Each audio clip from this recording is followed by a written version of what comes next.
Hello, my name is Audrey Emran Beardsley. I'm an associate professor at Arizona State University, and today I'm speaking with Dr. Michael Scriven in honor of his life work.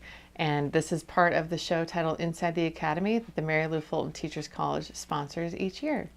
Hello, Dr. Scriven. It's nice to meet you, and it's a pleasure to honor you today in this interview. We're going to start with a section of the interview called Becoming Michael. So if you tell us about your early childhood and where you were born and where you grew up. I was born in England. My mother was Australian, and my father was a fighter pilot in the Royal Air Force. And so I shuttled back and forth a bit in order to be shown to the grandparents and so on.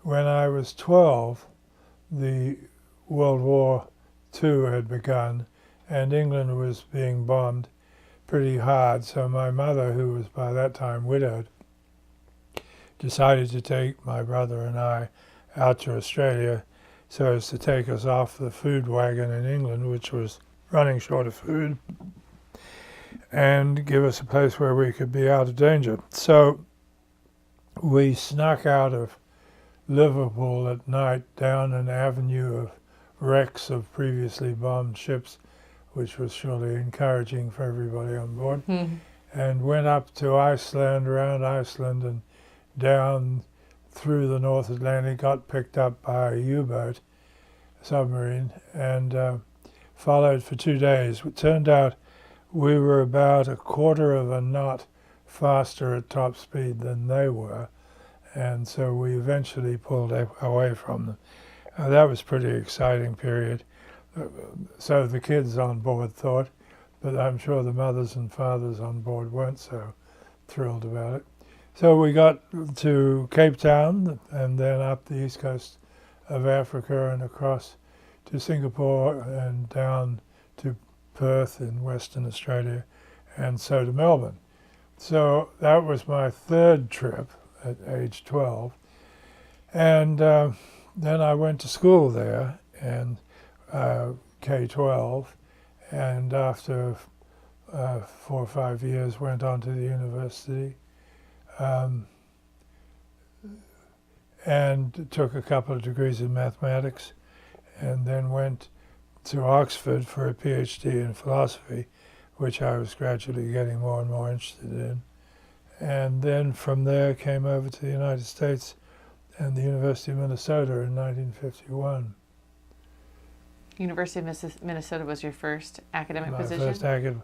Well, I'd been a TA in the math department at Melbourne, but my first full-time academic position. Is that where you received tenure? No, you have to work your way up the ladder, and so I got 4 years in there, and then 4 years at Swarthmore as an assistant professor, and then I got offered a full professorship without having to be an associate professor. So I missed a rung on the ladder. So you said that you earned your doctorate at Oxford. What brought you to Oxford? It was the best place in the world in philosophy at that time. And there were 73 professors of philosophy, actually fellows of colleges in philosophy, but that's the equivalent of professors. And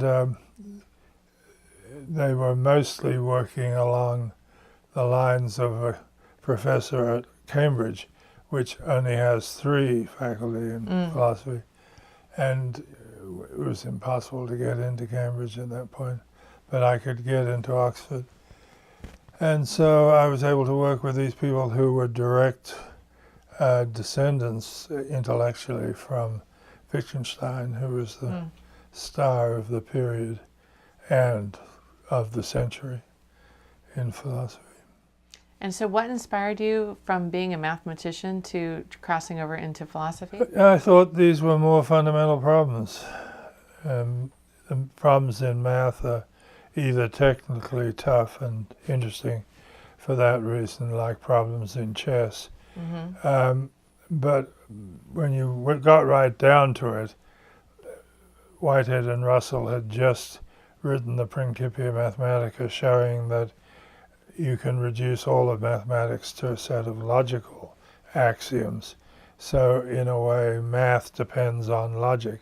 So I got very interested in this part of math, which is called Foundations of Math, or math logic, and that's what I did my master's in, combined honors degree in math and philosophy. But by that time I'd become fascinated by the deeper problems of philosophy, on which everything we know is built, and so I started working on philosophy in general and wrote a general text called The Primary Problems of Philosophy. And so I was teaching philosophy at the University of Minnesota as my first full-time job in philosophy.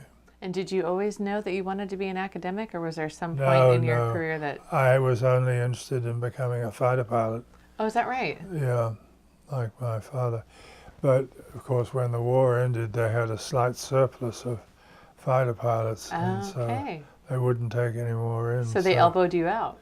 So I had to decide what to do. I'd been taking all the courses in high school that would have been good for navigation in the Air Force, which wasn't my favorite subject, mathematics and science. But what I could do was to go to the university in those subjects, for which, so that's what I did, and took a couple of degrees in those. But then I hit my stride and got into philosophy seriously, and taught that for 25 years in this country and in other countries occasionally. And was there anything in your earlier schooling that inspired you to become a teacher? Well, my teachers, of course. I mean, I had two particularly fine teachers at the school I was at. One of them a graduate in mathematics from Cambridge, and one of them a very enthusiastic English teacher whose main interest was philosophy. And so partly because of that, I entered the 12th grade essay prize competition and wrote an essay on quantifying valor in wartime and sort of math of philosophy, and won it. And so that sort of encouraged me to keep going in that general direction. And there was a student a year ahead of me at school who became famous around school for being an expert on Bertrand Russell and having written about his work. I never really met him at school. Well, I met him, but hardly knew him at school. But he went on to become the leading Australian philosopher for a long period. I, by that time, had gone to Oxford and then the US. So we never met through that period. But I became another philosopher from the same high school. So it was an unusual combination. And while you were at Melbourne and also at Oxford, you rowed? Yes, I rowed. I was in the university crew, and that was an interstate. And then when I went to the university, I got into the university crew, and we won the interstate rowing competition, the head of the river in Australia. The crew consisted of 7 ex-servicemen and me. I was the baby of the bunch, but big and strong, so I made it in there, and we had a great time. We raced in South Australia in the great river in South Australia, which was one of the first of the great river systems in the world to run out of water before it reached the sea. So because the farmers were beginning to pull more out. So it was a long river with no mouth. And you were also in the Frisbee Hall of Fame? Yes, I got into the Frisbee Hall of Fame. By that time I was an assistant professor at Swarthmore, and so more leisurely activities took over from the really serious rowing. And tell us a little bit about your wife. My wife was a very fine artist when we first met in the art program at Indiana University, but she got interested in philosophy through me and went on to get a doctorate in philosophy. Came out to California when I moved to Berkeley from Indiana, and took her PhD there. We spent a year at Harvard. I got a fellowship, and she transferred one of hers.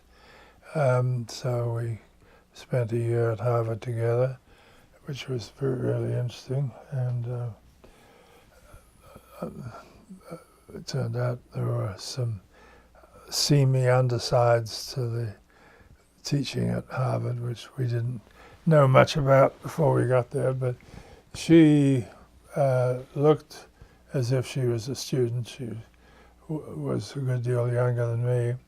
And so she got the student's point of view. So that made me very interested in evaluating teaching as a serious process.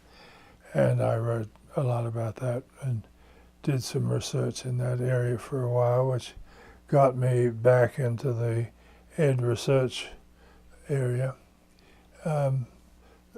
But she then went on to specialize in writing about animal rights and feminist rights, and published 3 really good books, which made great steps forward and are still quite widely read.